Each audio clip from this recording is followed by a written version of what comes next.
A ver, porque ya te la sabes. Porque ya te la sabes.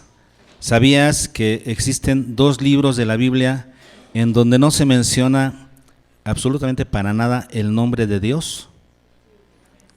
¿Sí lo sabían? ¿Quiénes sí se lo sabían? ¿Y me pueden decir?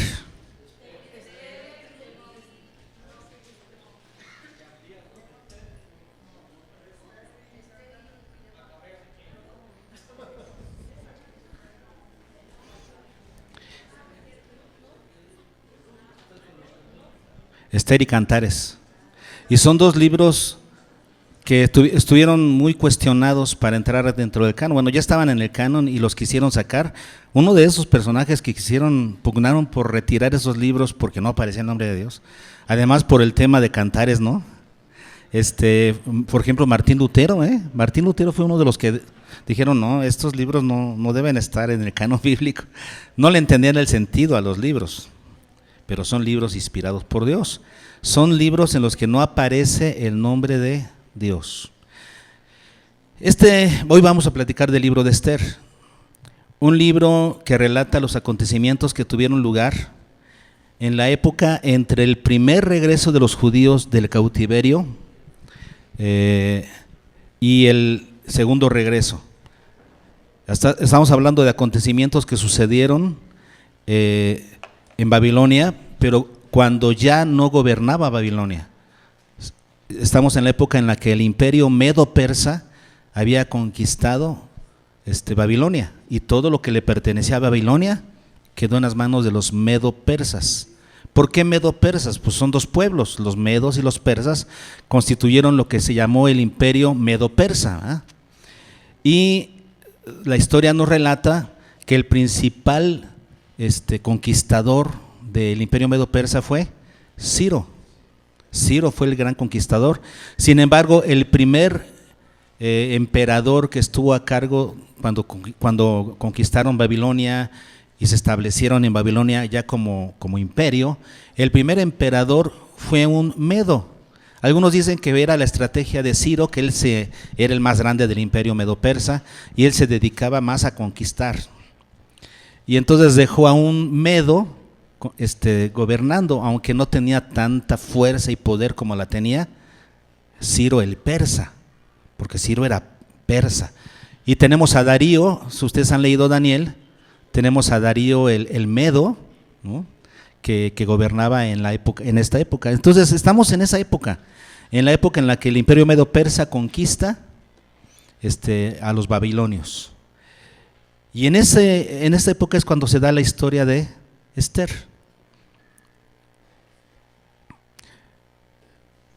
Se desconoce el autor de este libro. Algunos apuntan a Mardoqueo, pero en general realmente no hay evidencias reales. Se desconoce quién era el autor, pero se entiende que era alguien que estaba muy familiarizado con los usos y costumbres de los persas, sabía muy bien la cultura medo-persa dentro del imperio babilónico, o sea, dentro de la capital, que era Susa, la capital del imperio medo-persa.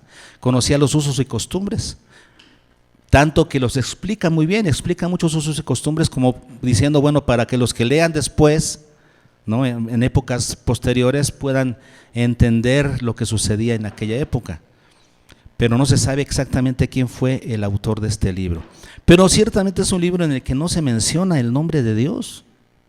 Es más, no hay referencia ni a la ley de Dios, no hay referencia a los mandamientos de Dios, no hay referencia a ningún rito judío. Los judíos que vivían en Susa o que vivían en el imperio medo-persa, porque acuérdense que ya habían sido conquistados y llevados, y ahorita estaban en el proceso de regresar con Zorobabel, luego con Esdras y luego con Nehemías. Estaban en ese proceso de que algunos regresaran a Jerusalén, pero la gran cantidad, la gran mayoría vivía en el imperio medo-persa y algunos en la capital del imperio, que era Susa. Y seguramente que estos judíos pues retenían algunos de sus ritos, aunque no había templo. Habían sinagogas donde se seguía estudiando la ley de Dios, Pero en este libro de Esther no hay mención de ningún rito judío, de ninguna ley, de ningún mandamiento, de los mandamientos de Moisés. No hay ninguna mención a eso. Es un libro en el que el nombre del emperador Asuero se menciona 175 veces y no hay ni una mención a Dios. Por eso Martín Lutero dijo, no, este libro hay que quitarlo, aquí no se menciona a Dios. Pero este es un libro muy especial justamente por eso. La razón tal vez por la que no se menciona el nombre de Dios es porque el pueblo judío siempre fue muy odiado, ¿no? Entonces, como era un pueblo diferente, con una moral distinta, que no se mezclaba con otros, que procuraba no mezclarse con otros, no participaba de las fiestas paganas, era un pueblo diferente. Los demás pueblos conquistados rápidamente eran secularizados por el imperio, rápidamente adoptaban los usos y costumbres del imperio babilónico y ahora del imperio medo-persa, pero los judíos no. Los judíos siempre estaban más apartados, más reservados, y por eso eran un pueblo muy odiado, muy perseguido. Y tal vez esa sea la razón por la que en este libro no se menciona ni el nombre de Dios, ni hay referencias a la ley de Moisés, para que este libro no fuera perseguido ni destruido. Era una época especial, hay que entenderlo, así era la época de ese momento. Pero además, si Dios hubiese querido que su nombre apareciera, pues lo hubiera inspirado en el autor, ¿no? En el autor sagrado, lo hubiera inspirado, pon el nombre. Pero Dios permitió que se quedara así, sin que fuera mencionado su nombre. Sin embargo, sí se mencionan sus hechos. Es un libro que nos ilustra cómo el Dios invisible se hace claramente visible por su providencia. ¿Qué es providencia?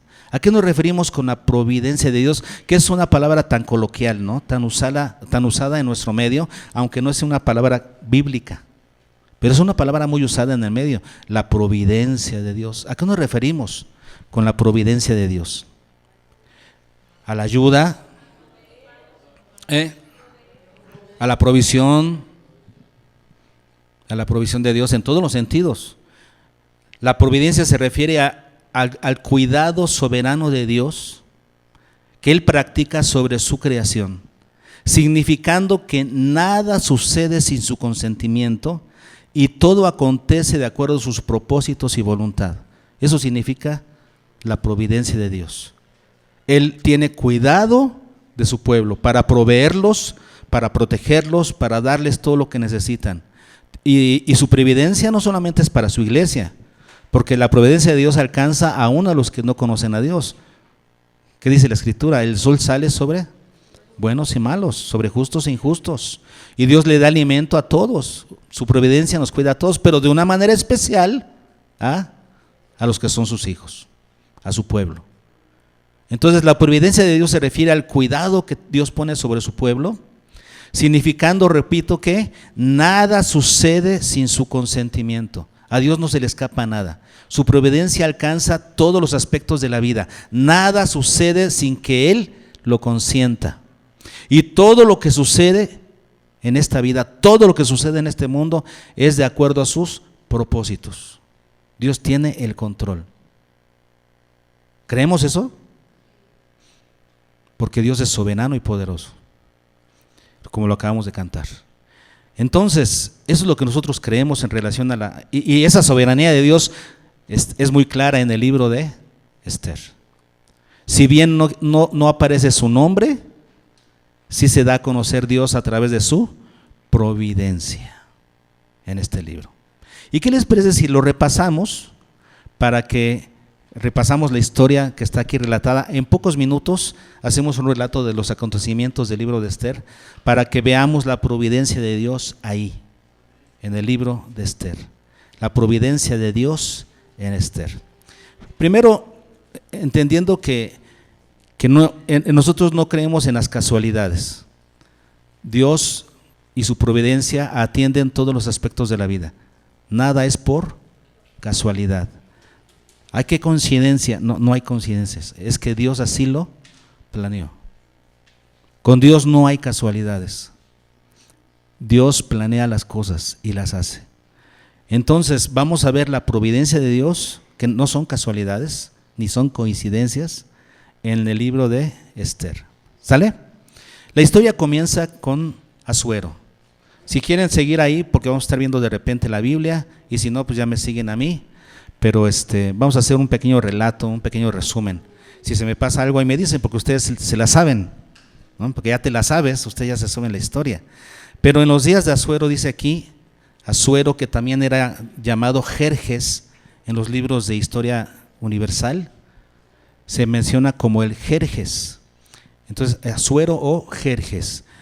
Y este Asuero es el que tenía 127 provincias, gobernada por 127 sátrapas, parecido a lo que en la época de Daniel, cuando estaba con Darío, que él dice que eran 120, divididos en 3 grupos, y Daniel era el representante de uno de esos 3 grupos, y después el rey lo nombró el gobernante de todas las satrapías por su capacidad, ¿no? Pero aquí dice que son 127. En la época de Asuero ya eran 127. Y dice que en el tercer año de su reinado hizo banquete a todos sus príncipes y cortesanos, teniendo delante de él a los más poderosos de Persia y de Media, gobernadores y príncipes de provincias, para mostrar él las riquezas de la gloria de su reino, el brillo y la magnificencia de su poder por muchos días, 180 días. ¿Cuánto es en meses? 6 meses. O sea, una fiesta de 6 meses para todos los gobernantes y príncipes y grandes generales de su ejército. Una fiesta de 6 meses para ellos. Entonces todos los gobernantes, príncipes de todo el imperio que le ayudaban a gobernar en estos 120 estados, 127 estados, todos fueron convocados para una fiesta de 6 meses. Ahora, por supuesto que iban a asistir estos con su familia, ¿verdad? Por eso dice que la reina Basti, paralelamente a esto, hizo también unos banquetes para las mujeres en el palacio. Pero bueno, para los generales y príncipes y todo eso, 6 meses de fiesta, ¿ok? Algunos dicen que por la fecha en la que se estipula esto, Asuero estaba preparando ya la invasión a Grecia, la que le falló, ¿verdad? Porque no pudo. Acuérdense que los griegos después derrocaron a los medo-persas bajo la mano de Alejandro Magno, que es caracterizado en Daniel como un animal, un leopardo con 6 alas, representando la rapidez con la que Alejandro Magno conquistó al imperio medo-persa. Bueno, pero esa es otra historia. Pero algunos dicen que en esta fiesta de 6 meses, él organizaría la invasión a Grecia y por eso convocó a esta gente, a todos sus generales y todo eso. Bueno, acabando los 6 meses de fiesta, dice el versículo 5, cumplidos estos días, hizo el rey otro banquete por 7 días en el patio del huerto del palacio real a todo el pueblo que había en Susa, capital del reino. Entonces, después de los 180 días, hizo otro banquete de 7 días para todos los habitantes de la capital. Qué bárbaro, ¿no? Qué grandeza tenía este cuate, tenía mucha lana. Bueno, al final de los 7 días estaba contento Asuero, porque la ley decía que le dieran de beber a todos como quisieran. Daban bebida y la ley del rey era que nadie fuese obligado a beber, que todos bebieran voluntariamente lo que quisieran. O sea, ¿quién tenía que obligar, no? Todos le entraban y le entraron bien. Asuero era uno de esos. Cuando Asuero ya estaba en el 7º día del banquete, bien alegre, ¿qué hace? Le dice a sus eunucos, tráiganme a la reina Basti para presumirla. Era una mujer muy hermosa. Tráiganmela para presumirla. ¿Qué es lo que él buscaba?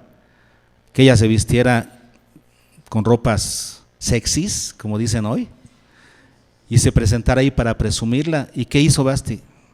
Este macho, ¿qué trae? ¿No? ¿Que me quiere presumir? No, díganle que no voy. Y entonces el rey se enojó mucho Y ustedes van a ver en la lectura de cuando lean Esther, si ya lo leyeron, se dieron cuenta que Asuero era muy enojón, de todo explotaba. Y la historia universal relata que así era Asuero. Era un rey muy explosivo. Rápido se encendía su ira, rápido. Y aquí vemos esto, dice que se enojó, se llenó de ira. Y entonces le dijo a sus consejeros, ¿qué debemos hacer en este caso? Que no quiso venir. Y entonces pues alza la voz Memucán, uno de sus consejeros, en el versículo 16, y dijo Memucán delante del rey y de los príncipes: no solamente contra el rey ha pecado la reina Vasti, sino contra todos los príncipes y contra todos los pueblos que hay en todas las provincias del rey Asuero, porque este hecho de la reina llegará a oídos de todas las mujeres, y ellas tendrán en poca estima a sus maridos, diciendo: el rey Asuero mandó traer delante de sí a la reina Vasti, y ella no vino. Híjole, qué chisme, ¿eh? Esto era para, hoy en las redes sociales estaría, pero expuesto el tema, ¿no? Y entonces dirán esto las señoras de Persia y de Media, que oigan el hecho de la reina a todos los príncipes del rey, y habrá mucho menosprecio y enojo. Si parece bien al rey, salga un decreto real de vuestra majestad y se escriba entre las leyes de Persia y de Media, para que no sea quebrantado, que Vasti no venga más delante del rey Asuero, y el rey haga reina a otra que sea mejor que ella. En otras palabras, el rey no la iba a expulsar, no, porque ya había sido su mujer. Ahora iba a estar en la casa de las concubinas, hasta que muriera en la casa de las concubinas, pero ya no era reina. No es que la despidió, vete, haz tu vida. No, es que la bajó de rango de reina a concubina, a la casa de las concubinas. Y búsquese otra que tome su lugar. Y le agradó al rey la situación, y a partir de ese momento no la llamó más. Y entonces, pues pasados unos días, vieron al rey y dijeron: ay, se nos había pasado. Hey, manden el edicto, que todas las mujeres hermosas del imperio sean traídas al palacio, para que el rey elija a la nueva reina. Y entonces entra en la escena, ¿no? Mardoqueo y Esther. Se nos dice que Mardoqueo era un hombre que había sido traído en la deportación en la que el rey Jeconías, dice aquí, que es una transliteración del rey Joaquín, y nosotros entendemos que fue en la segunda deportación. Eso quiere decir, cuando Babilonia llegó a conquistar Jerusalén, se llevó al pueblo en 3 momentos, en 3 ocasiones, que se llaman las 3 deportaciones. La segunda deportación fue en la época de Joaquín. Fue al que le sacó los ojos. Primero mataron a sus hijos en su presencia y luego le sacaron los ojos y se lo llevaron a Babilonia. Y en esa segunda deportación es donde se trajeron a Mardoqueo. Se nos dice de Mardoqueo, fíjense bien, había en Susa, en el 2.5, había en Susa residencia real. Fíjense qué interesante, en Susa residencia real. Eso quiere decir, ¿dónde trabajaba Mardoqueo? En el palacio. ¿Qué puesto tendría? No sé, pero siempre se le menciona a las puertas del palacio. A lo mejor era portero, ¿sí? O sea, paraba los penaltis y todo eso, ¿sí? Era portero real. Pero él estaba en la residencia real y dice que era hijo de Yair, de Simei, hijo de Cis, del linaje de Benjamín. ¿Le suena esto? ¿Quién es Cis? ¿Quién era Cis? ¿Quién era Cis de la tribu de Benjamín? El papá de Saúl, que fue el primer rey de Israel. Eso quiere decir que Mardoqueo era de la familia de Saúl. Era de familia real, pero ahorita estaba sirviendo en el palacio real de los medo-persas, en Susa, capital del reino. ¿Ok? Y entonces él era primo de Hadasa, o sea, Esther. Eran primos, pero Mardoqueo era más grande que ella en edad, ella era más pequeña cuando sus padres murieron y él la tomó para criarla. Él crió a su prima como si fuera su hija. Y nos dice la Escritura que Esther era obediente en todo a Mardoqueo. Todo lo que Mardoqueo le decía, ella lo hacía. Por ejemplo, dice en el versículo 10, Esther no declaró cuál era su pueblo ni su parentela, porque Mardoqueo le había mandado que no lo declarase. En el versículo 20, y Esther, según le había mandado Mardoqueo, no había declarado su nación ni su pueblo, porque Esther hacía lo que decía Mardoqueo, como cuando él la educaba.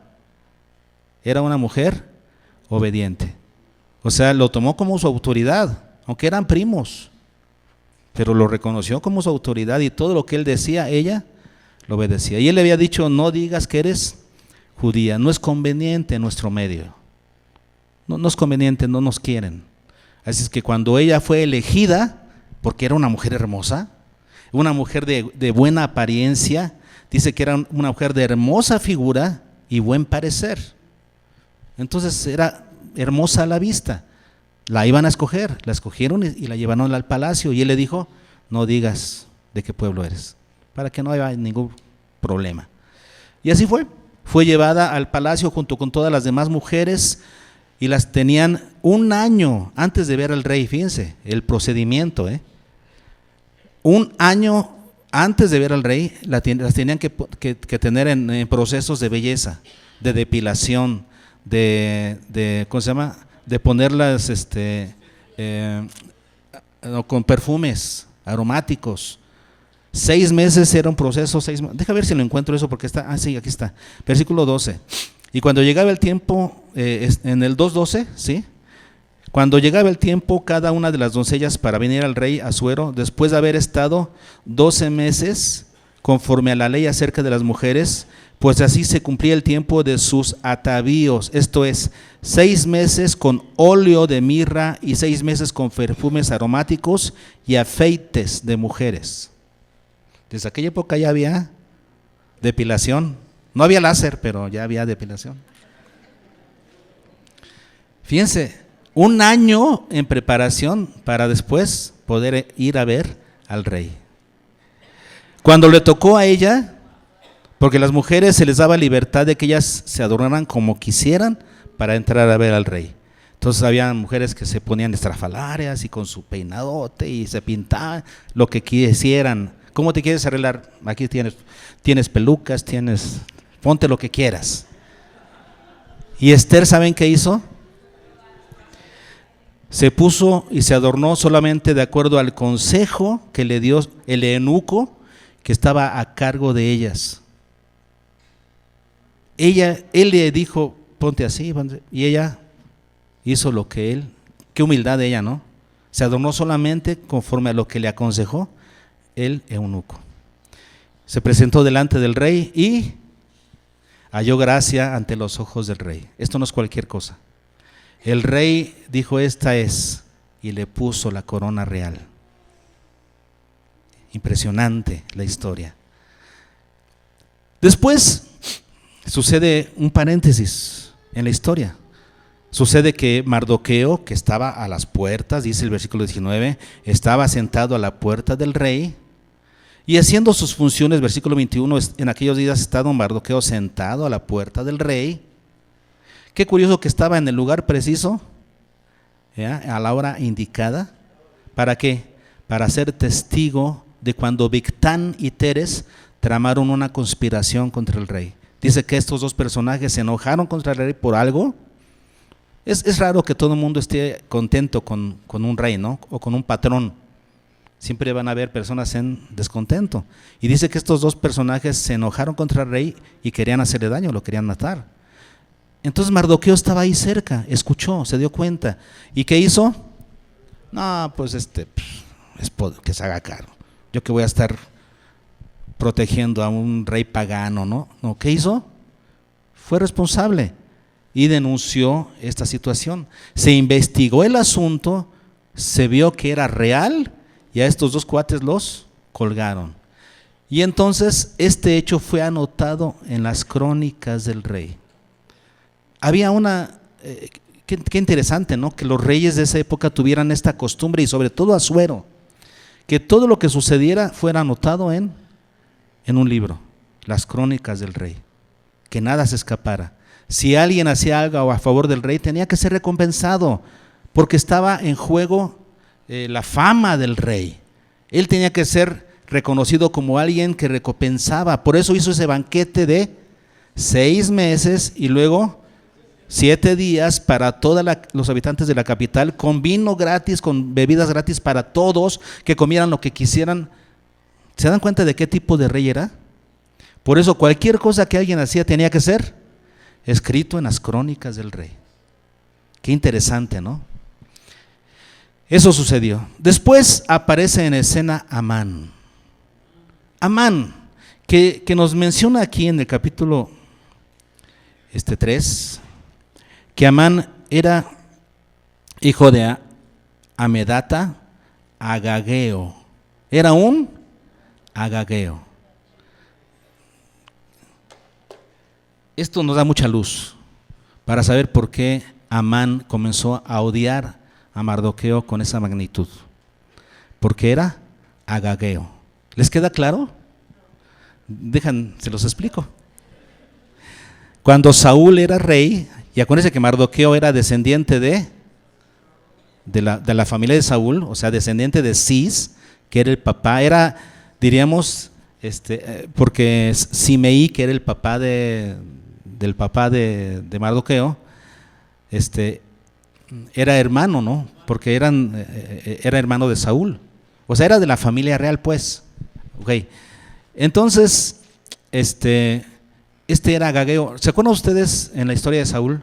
Cuando Dios le mandó que destruyera a los amalecitas, que los exterminara por completo, y que él perdonó lo mejor del ganado y perdonó a su rey. ¿Y cómo se llamaba el rey? Al que perdonó, pero exterminó a los demás, mató hombres, mujeres, niños. Algunos pocos han de haber huido, porque aquí está Amán. Algunos pocos siempre huyen, ¿verdad? Pero mató hombres, mujeres, niños, nada más dejó vivo el ganado y al rey. ¿Cómo se llamaba el rey? Agageo. ¿Qué era Amán? Agageo, descendiente de los amalecitas. ¿Entienden por qué el odio contra Mardoqueo? Que era judío y que además era de la familia de Saúl. Sucede que este hombre, Amán, lo engrandeció mucho el rey Asuero, lo estaba poniendo en alto, cada vez más en alto, y había una ley que decía que cuando él pasara todo mundo se inclinara. Era una ley, pero cuando Amán pasaba por ahí, el único que no se inclinaba era Mardoqueo. Estaba atentando contra la ley. ¿Lo podían agarrar preso por eso? Sí, pero no lo habían agarrado. ¿Sabía Mardoqueo el riesgo? Sí, seguramente que sí. Y él estaba dispuesto a sufrir las consecuencias. Aquí el problema, ¿cuál fue? Que el odio de Amán fue tanto contra Mardoqueo y contra los judíos, ¿verdad?, que extendió ese odio hacia toda la nación y quiso exterminarlos. Entonces va con el rey y le dice: oye, rey, entre el imperio que tú tienes existe un pueblo que tiene fama de ser problemático, que si siguen creciendo se te van a rebelar. Y se buscó en las historias y dijeron: no, sí es cierto, este pueblo tiene fama de ser, pues sí, los judíos siempre tuvieron fama de ser problemáticos. Y entonces, cuando se dio cuenta de que era cierto, le dijo el rey Asuero a Amán: bueno, toma mi anillo y haz lo que debes hacer, lo que quieras. Y entonces este cuate, como era muy supersticioso, pidió que le lanzaran suertes para determinar en qué día debía planear él el exterminio de los judíos. Entonces echó suertes y la suerte cayó ¿para qué día? A ver, déjenme ver, capítulo 3, versículo 13. Y fueron enviadas cartas por medio de correos a todas las provincias del rey con la orden de destruir, matar y exterminar a todos los judíos, jóvenes y ancianos, niños y mujeres, en un mismo día. En el día que 13 del mes 12º, que es el mes de Adar, y de apoderarse de sus bienes. Entonces toda la gente que leía este edicto, que decía: ah, sí, estos judíos que nos caen re mal, qué bueno, vamos a tener permiso de matarlos y quedarnos con sus tierras, y vean que los judíos eran muy buenos negociantes, siempre han tenido fama de prosperar a donde quiera que vayan. ¿Dudan ustedes que ellos tuvieran buenas casas? ¿Que tuvieran dinero?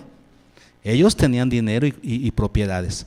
Entonces, este edicto era: mátalos, extermínenlos y quédense con sus propiedades. Así de gente iba a estar lista para atacar a los judíos. Ese era el plan de Amán. Y el día lo señaló a través de echar suertes.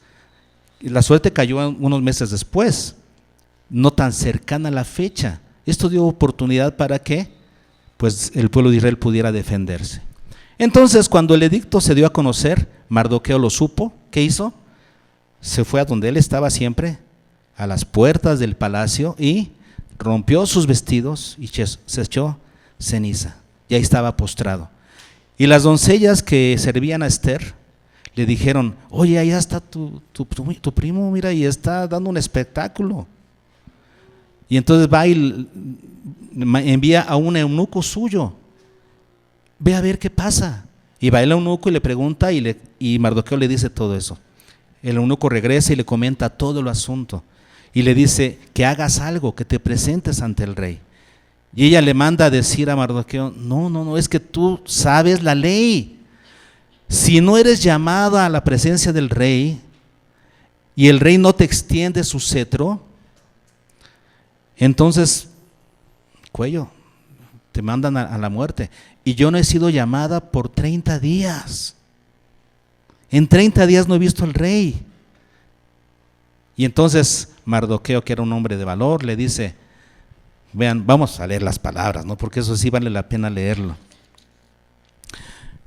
Dice el versículo 4:13: entonces dijo Mardoqueo que respondiese a Esther: no pienses que escaparás en la casa del rey más que cualquier otro judío, porque si callas absolutamente en este tiempo, fíjense las palabras de Mardoqueo, respiro y liberación vendrá de alguna otra parte para los judíos, mas tú y la casa de tu padre pereceréis.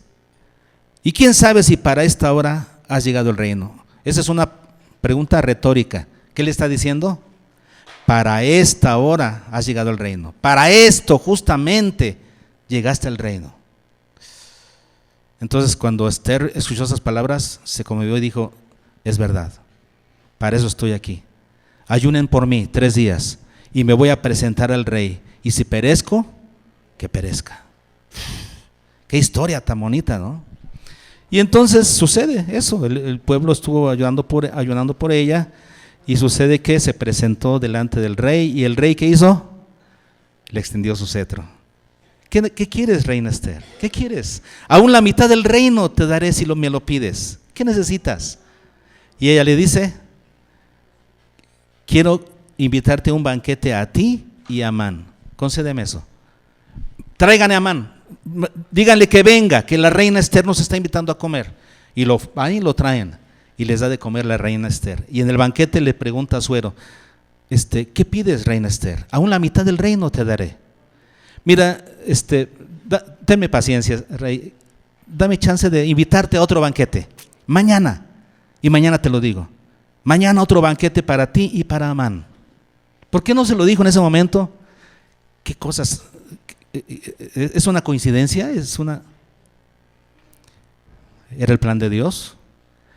Pero no se lo dijo en ese momento, le dijo: mañana en otro banquete para ti y para Amán.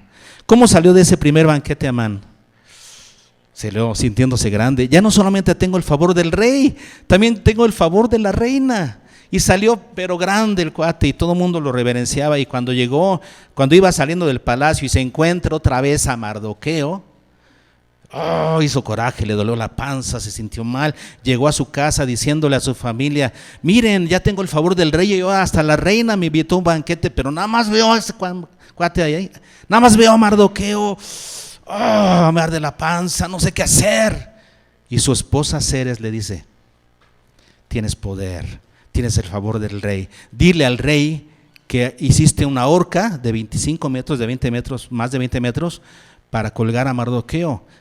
y lo cuelgas ahí y luego vas al banquete bien contento. ¿Qué le estaba diciendo? Mañana vas temprano, antes del banquete, y le dices al rey esto, lo cuelgas, y entonces hasta la hora del banquete ya vas a estar feliz y contento porque Mardoqueo ya no va a existir. Ese era el plan. Entonces él dijo, sale, mandó construir en su patio, en el patio de su casa, una horca de 50 codos, más de 20 metros. Y entonces eso lo hizo un día antes.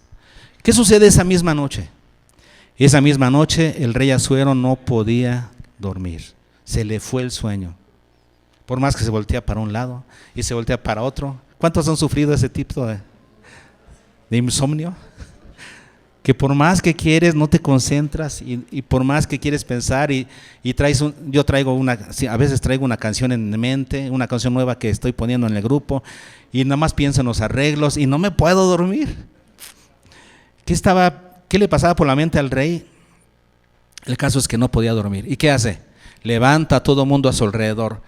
¡Ey! Párense! Váyanme a traer las crónicas, las memorias del rey. Tráiganlas, porque a lo mejor así me duermo, ¿verdad? Me las comienzan a leer y me quedo dormido. Y justamente los cuates que le van a leer esas crónicas escogen, a ver, ¿dónde? Aquí está, mira, en una ocasión unas personas conspiraron contra ti y Mardoqueo, el de la puerta, avisó y fue cierto y lo colgaron. Y pregunta el rey, ¿y qué hicimos por Mardoqueo? Nada, no se hizo nada. Ningún favor, ninguna gratitud, ningún reconocimiento, nada.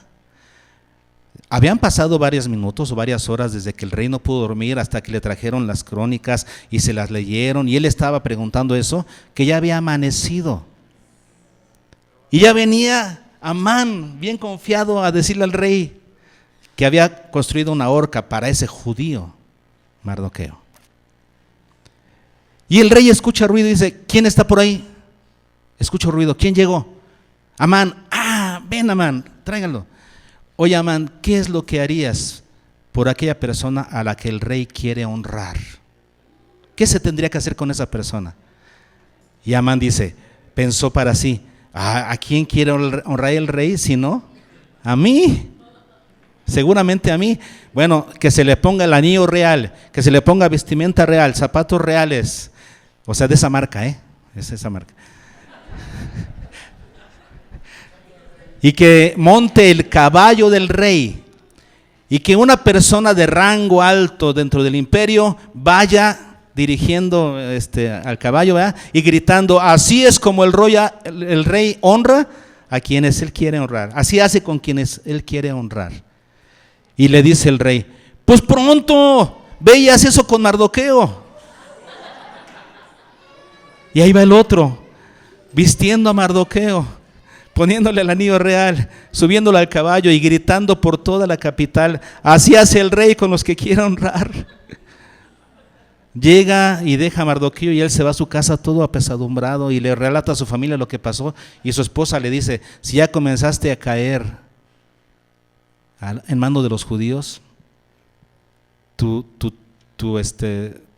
final va a ser, tu destino va a ser malo. Estaba en eso, su esposa platicándole, cuando llegan unos eunucos del rey. ¡Ey, que ya vengas al banquete! Ya te están esperando al banquete de la reina Esther. Ahí va, pues, ahí está el banquete. Comienza a comer y el rey le pregunta a Esther otra vez, Esther, reina Esther, ¿qué quieres? Aún la mitad del reino te daré si quieres. ¿Cuál es tu petición? Y entonces vienen las palabras de Esther. Vamos a verlo.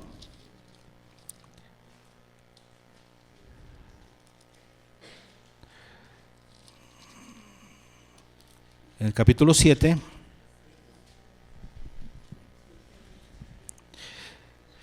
versículo 3. Entonces la reina Esther respondió y dijo, oh rey, si he hallado gracia en tus ojos y si al rey le place, séame dada mi vida por mi petición y mi pueblo por mi demanda.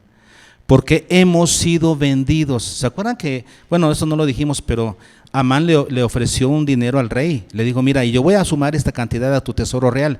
El rey no lo quiso, le dijo, no, quédate con el dinero, haz lo que quieras. y le dio su anillo.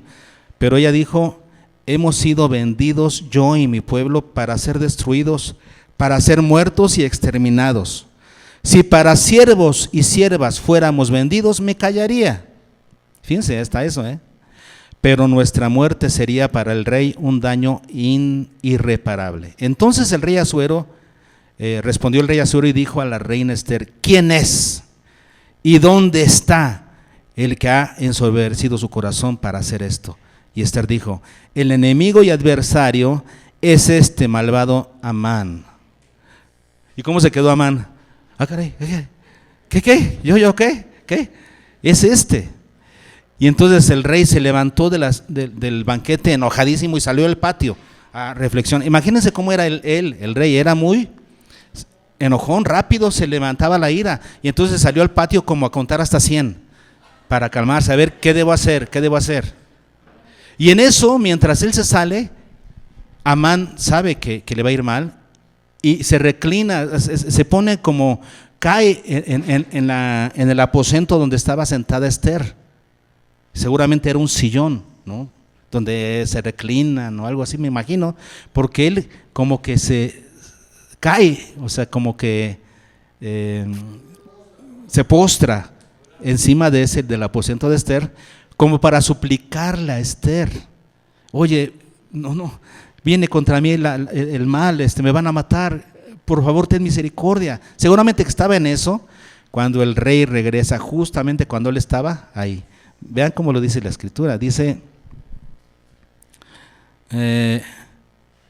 después el rey volvió del huerto del palacio al aposento del banquete, y Amán había caído sobre el lecho en que estaba Esther.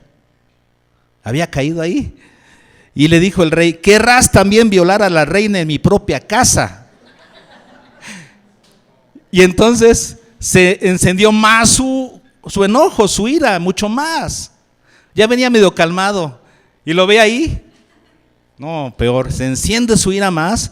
Y entonces convenientemente uno de sus siervos, Arbona, eunuco del rey, sabía de la horca que él había construido y le dice: he aquí una horca que construyó él para colgar a Mardoqueo. Y le dice el rey: cuélguenlo en ella. Se lo llevan y lo cuelgan. Entonces Esther manda llamar a Mardoqueo y se lo presenta: mira, él es mi primo, el que me crió, somos judíos. Nosotros somos judíos. Hasta ese momento ella declaró cuál era su procedencia, su nacionalidad. Y entonces le dicen al rey: rey, sigue el edicto. Es un edicto que no puede ser revocado. No es que el rey podía decir: el edicto no vale. No, los edictos del rey Asuero, marcados con su anillo, no podían ser revocados. El edicto continuaba. El día señalado, la gente podía matar a los judíos y quedarse con sus cosas. Y el rey entonces le dice a Mardoqueo y a Esther: aquí está mi anillo, hagan lo que quieran. Ese nivel de confianza llegó con ellos. ¿Y qué hicieron ellos? Poner otro edicto en el cual decían que los judíos podían defenderse.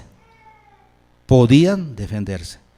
Y sucede que el temor de los judíos cayó sobre la gente. Por alguna razón divina, el temor de los judíos cayó sobre la gente. Y el día señalado se defendieron. Y nos dice la escritura que en el imperio medo-persa murieron 75,000 personas a mano de los judíos, que se defendieron y mantuvieron sus cosas. Y en la capital fueron 500 los muertos. Dios los ayudó. Y además de eso, el rey engrandeció a Mardoqueo. Cada vez más y más lo engrandeció, hasta que llegó a ser, según los últimos versículos del capítulo 10, llegó a ser el segundo del rey. Similar a lo que sucedió con Daniel y con otros personajes. Aquí tenemos con José, ¿verdad? También. Aquí tenemos a Mardoqueo, que llegó a ser el segundo del rey. A ese nivel fue siendo agradecido Mardoqueo por Asuero. Aquí la escritura dice por el rey Asuero. Nosotros sabemos quién es el que engrandeció a Mardoqueo para bien de los judíos. Esta es la historia de Esther. ¿Cuántas coincidencias encuentran? Que no hay coincidencias, que más bien es la providencia de Dios. Si bien no se mencionan aquí grandes milagros de personas que sanaron o que se abrió el mar, pero la mano de Dios está presente. Yo conté, hermanos, de la A a la Z, así le llamé aquí, porque tengo de la A a la Z las coincidencias que encuentro en Esther, que son señales de la providencia de Dios. Si es de la A a la Z, ¿cuántas son? 26, ¿verdad? Porque eso es el alfabeto que tiene 26, sin contar a la ñ, y la doble L. Son 26 palabras. Ahora, se las voy a decir rápidamente. Vean cuáles son cómo vemos la providencia de Dios en Esther. ¿En qué la vemos? En que Vasti no quisiera obedecer el llamado de Asuero. En que Memucán le dijera que desterrara a Vasti, bueno, que la quitara del rey y que pusieran a alguien mejor que ella. El consejo de Memucán es la providencia de Dios. ¿Qué más? Que Esther fuera una mujer de hermosa figura. Si no hubiera sido hermosa, no la llevan al palacio. Es la providencia de Dios que Esther fuera hermosa, que Esther fuera obediente, porque obedecía a Mardoqueo y no declarara que era judía, que hallara gracia a los ojos del eunuco que la atendía, que fuera humilde y aceptara el consejo del eunuco para embellecerse y así presentarse ante el rey, que el rey hallara gracia a los ojos del rey y que el rey la nombrara la nueva reina. Todo esto es la providencia de Dios. ¿Seguimos? Que Mardoqueo trabajara en el palacio, que Mardoqueo estuviera en el lugar preciso a la hora indicada para atestiguar la conspiración contra el rey de Bigtán y Teteres, que Mardoqueo fuera responsable y denunciara esa situación, que fuera además este hecho registrado en las crónicas del rey, que Amán fuera supersticioso y que echara suertes para ver el día de la conspiración contra los judíos, que Mardoqueo fuera un hombre de convicciones, que Esther fuera una mujer valiente, que el rey tuviera una consideración especial por Esther para extenderle su cetro y no muriera, que Amán encontrara cuando fue invitado al banquete o después del primer banquete, que curiosamente que se encontrara nuevamente a Mardoqueo en su camino y que creciera su enojo para construir la horca, que justo ese día al rey se le fuera el sueño, que pidiera que le leyeran las crónicas, que los que le leyeron las crónicas abrieran la página justo donde estaba en la denuncia del complot contra él de Mardoqueo, que Amán llegara justo cuando le estaban terminando de leer al rey esa parte de las crónicas, que cuando Esther le declara que que Amán era el malo, justamente Amán cayera en el lecho de Esther para suplicarle cuando el rey entró del patio y lo viera, porque así creció su enojo. ¿Son coincidencias? Que convenientemente su siervo Arbona supiera de la horca que Amán había construido para Mardoqueo, que Asuero confiara a Mardoqueo y Esther para darles su anillo real, que el temor de los judíos creciera en todo el imperio y el temor de Mardoqueo, y que el rey tuviera tal confianza en Mardoqueo que lo engrandeciera en el imperio. De la A a la Z tenemos por lo menos aquí 26 coincidencias, cosas que nos señalan más bien la providencia de Dios. Si bien el nombre de Dios no es mencionado en Esther, sus acciones sí están. Ahí está Dios, cuidando a su pueblo, proveyendo todo lo necesario para que el pueblo pudiera ser salvado de este exterminio en su contra. Dios cuidando a su pueblo. Este es un libro muy valioso por eso, porque nos hace conscientes de que si bien Dios a veces pasa desapercibido, si bien Dios a veces actúa con discreción, en un total anonimato. A veces no se deja ver tan claramente.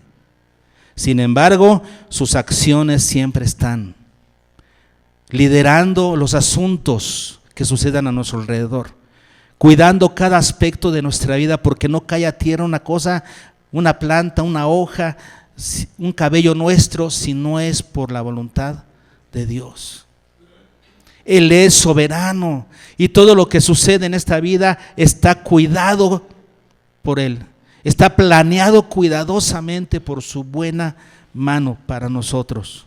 Toda circunstancia y todo momento está planeado de acuerdo a sus grandes propósitos.